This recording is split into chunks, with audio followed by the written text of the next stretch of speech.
लोकसभा चुनाव लड़ने की तैयारी कर रहे उम्मीदवारों को शुक्रवार को सरकार ने एक अच्छी खबर सुनाई।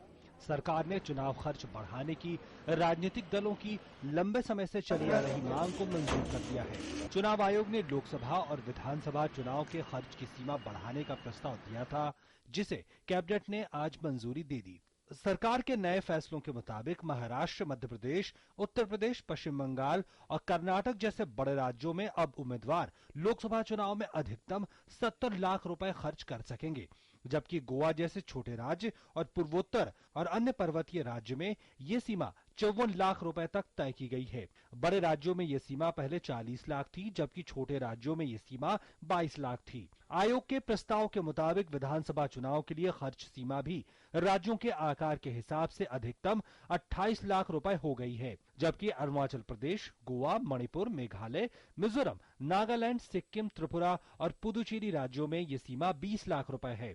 निर्वाचन आयोग चुनावों को साफ सुथरा करने और सभी राजनीतिक दलों को समान अवसर उपलब्ध कराने के लिए कई और कदम उठाए गए हैं। अब राजनीतिक दल जब अपना घोषणा पत्र तैयार करेंगे तो वोटरों को लुभाने के लिए लोक लुभावन वादे इतनी आसानी से नहीं कर सकेंगे। आयोग ने राजनीतिक दलों के लिए नई आचार संहिता लागू की है। निर्देश में कहा गया है कि पारदर्शिता के हित में राजनीतिक दल या उम्मीदवार वादा करते समय उनका तर्कपूर्ण औचित्य समझाएंगे और विस्तार से इस संबंध में बताएंगे कि वो इसके लिए जरूरी धन कहां से लाएंगे।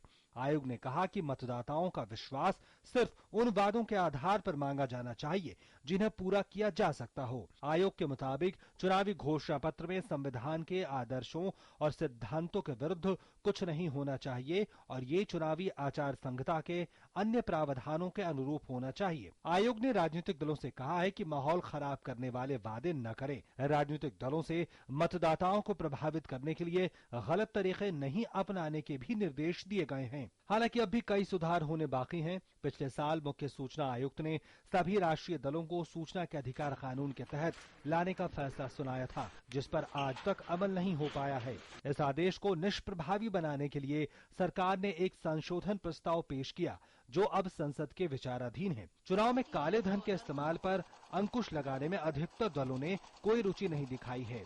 विधि आयोग ने 1 साल पहले सभी पार्टियों से चुनावी प्रणाली में सुधार के सुझाव मांगे थे, जिस पर ज्यादातर राजनीतिक दलों ने अभी प्रतिक्रिया ही नहीं दी है।